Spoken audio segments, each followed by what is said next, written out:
स्वागत है आप सभी का आपके अपने चैनल द रिटेल इन्वेस्टर में।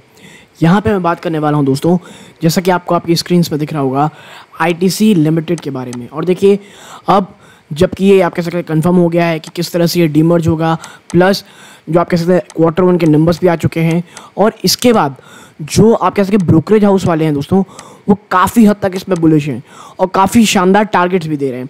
तो उससे एक वीडियो में चर्चा करेंगे कि जो आप कह सकते हैं ब्रोकरेज हाउस है वो क्यों बुलिश हैं और कौन से वो लेवल्स हैं जहां पर आपकी नज़र होनी चाहिए, और जो रेशियो है आप कह सकते हैं होटल बिजनेस को डीमर्ज करने के बाद कितना आपके पास आईटी का स्टॉक होगा, तो आपको होटल का एक स्टॉक मिलेगा आईटीसी होटल का।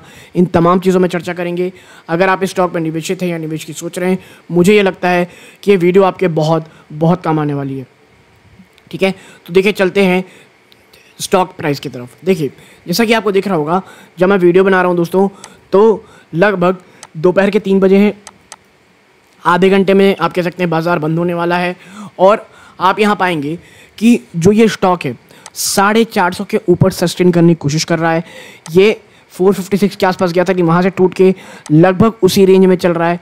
तो देखना ही होगा सबसे पहली चीज़, क्या 3:30 बजे से क्या कह सकते हैं जब बाज़ार बंद होता है, तो उसके बाद क्या 450 के ऊपर ये स्टॉक सस्टेन करेगा या नहीं करेगा। ठीक है, और अगर मैं आपको और बताऊं कि भाई साहब इस स्टॉक में जो ये चल रहा है, ये स्टॉक में तो आने वाले समय में ब्रोकरेज हाउस में क्यों बुलिश हैं, तो देखिए इसका आंसर एक बहुत ही अच्छे आर्टिकल में आपको मिलेगा।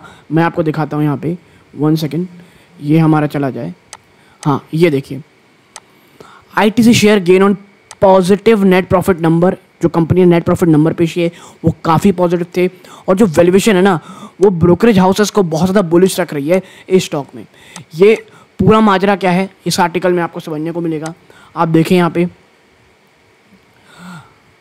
पे आप पाएंगे जो मॉर्गन स्टैनली दोस्तों, उसने आईटीसी को क्या किया है, ओवरवेट की रेटिंग दी है दोस्तों, और इसका जो टारगेट प्राइस है इसे बढ़ा दिया है 443 रुपीज़ तक दोस्तों। जी हाँ, 493 रुपीज़ का टारगेट दे दिया है।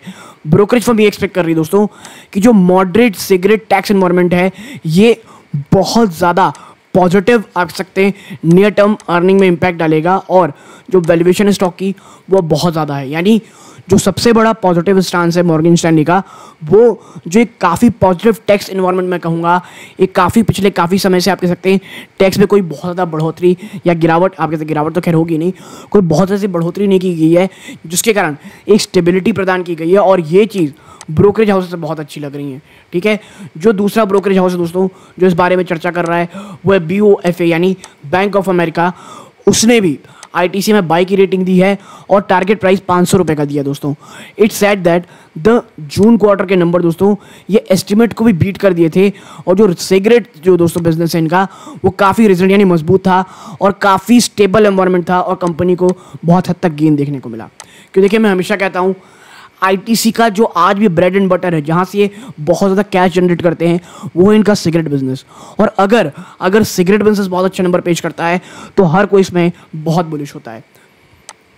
एक और ब्रोकरेज हाउस की बात करेंगे दोस्तों, कौन, मोतीलाल ओसवाल। तो उन्होंने भी बाय की टैग दी है, 535 रुपये का टारगेट दिया दोस्तों, और वो ये कहते हैं कि द फर्म सेड कि time when uncertainty looms over the industry led by high inflation, unpredictable monsoon and continue weak rural sales, ITC's recover in cigarette business volume offer decent earning visibility at reasonable. देखिए, ये कह रहे हैं कि जब भी ITC के जो अन्य बिजनेस हैं, वो जब भी तमाम अनसर्टेनिटी आप कह सकते हैं, अनप्रिडिक्टेबिलिटी, जो अनप्रिडिक्टेबल मॉनसून है, प्लस जो महंगाई है उसके कारण, और इससे रूरल सेल्स में कमी आने के कारण इनका जो एफएमसीजी बिजनेस है या अन्य बिजनेस है वो कमजोरी दिखाता है, तो तब आईटीसी की जो सिगरेट वॉल्यूम है वो रिकवरी करती है और एक डिसेंट सी अर्निंग विजिबिलिटी प्रदान करती है दोस्तों, और एक काफ़ी रीजनेबल वैल्यूएशन में, और साथ ही साथ डिविडेंड डेली बहुत अच्छी है।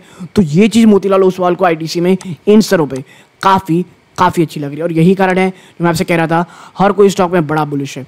आप अन्य ब्रोकरेज हाउसेस को देखना चाहेंगे दोस्तों, तो यहाँ पाएंगे मनी कंट्रोल का ये आर्टिकल है, आप देख सकते हैं दोस्तों। यहाँ देखिए, ब्रोकरेज और जेफरी से दोस्तों वो इस प्रकार के डेटा दिखा रहे हैं दोस्तों, प्लस नोवामा इंस्टीट्यूशनल इक्विटीज़ और मोतीलाल ओसवाल दोस्तों, ये इनका आप कह सकते फाइनेंशियल 25 में इनका आप कह सकते हैं रेवेन्यू टारगेट है।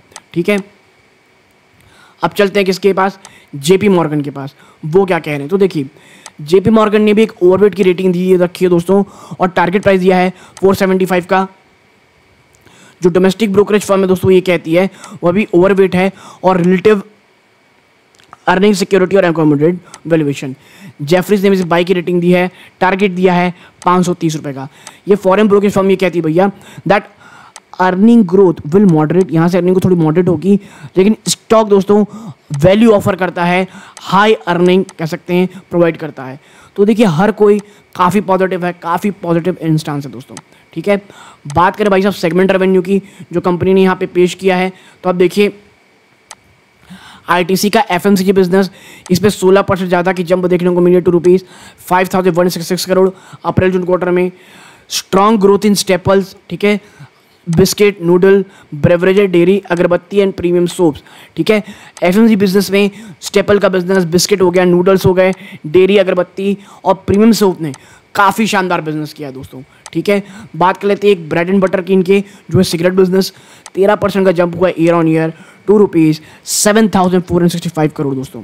ठीक है, जो स्टेडी सिगरेट टैक्सेस हैं प्लस स्ट्रॉन्ग एनफोर्समेंट मेजर है दोस्तों, have added the legal cigarette industry in reclaim some volume lost in illicit cigarette. देखिए जब कानून व्यवस्था अच्छी होती है ना तो कंपनीज को बड़ा फ़ायदा होता है, और जब आप कह सकते हैं एनफोर्समेंट बहुत ज़्यादा मेजर लिए गए हैं कि इलीगल सिगरेट, इलिसिट सिगरेट ना आए, इसका फ़ायदा आप कह सकते हैं जो लीगल सिगरेट कंपनीज जैसे ये हो गई, VST हो गई, इनको देखने को मिल रहा है। होटल बिजनेस 8.1% की जंप दिखाई year on year ₹600 crore final में। और जो होटल बिजनेस दोस्तों strong growth in average revenue पर रूम, और ये बहुत इंपॉर्टेंट है कि एवरेज रेवेन्यू पर रूम में भी आपको काफ़ी अच्छे नंबर देखने को मिल रहे हैं।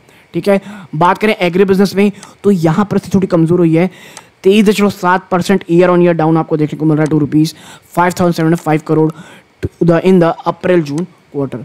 The decline in attributed to the wheat and rain ban export. ठीक है, EBITDA मार्जिन देखेंगे तो एक्सपेंड हुआ है bye 240 basis point and the expansion was driven by growth in low tobacco export दोस्तों।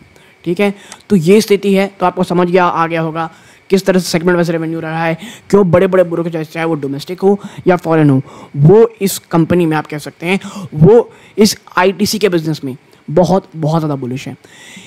याद रखिएगा ये कोई बाइंग और सेलिंग रिकमेंडेशन नहीं दोस्तों, बट हाँ ITC एक अच्छी कंपनी है। इन स्तरों में कोई बहुत ज़्यादा निवेश एक साथ करने की बजाय मैं कहूँगा आपको यहाँ पे धीरे धीरे एक्यूमुलेट करना चाहिए।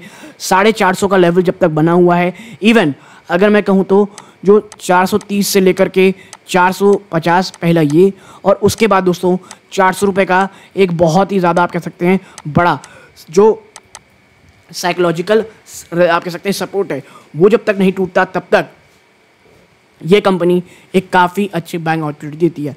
साथ ही साथ निवेशकों को एक काफ़ी अच्छी डिविडेंड भी ये देती है दोस्तों। तो ये छोटी सी एनालिसिस आपके साथ पेश करनी थी। अच्छी लगी हो वीडियो को लाइक कीजिएगा, चैनल पहली बार है सब्सक्राइब कीजिएगा। ये वीडियो का अंत है। जय हिंद।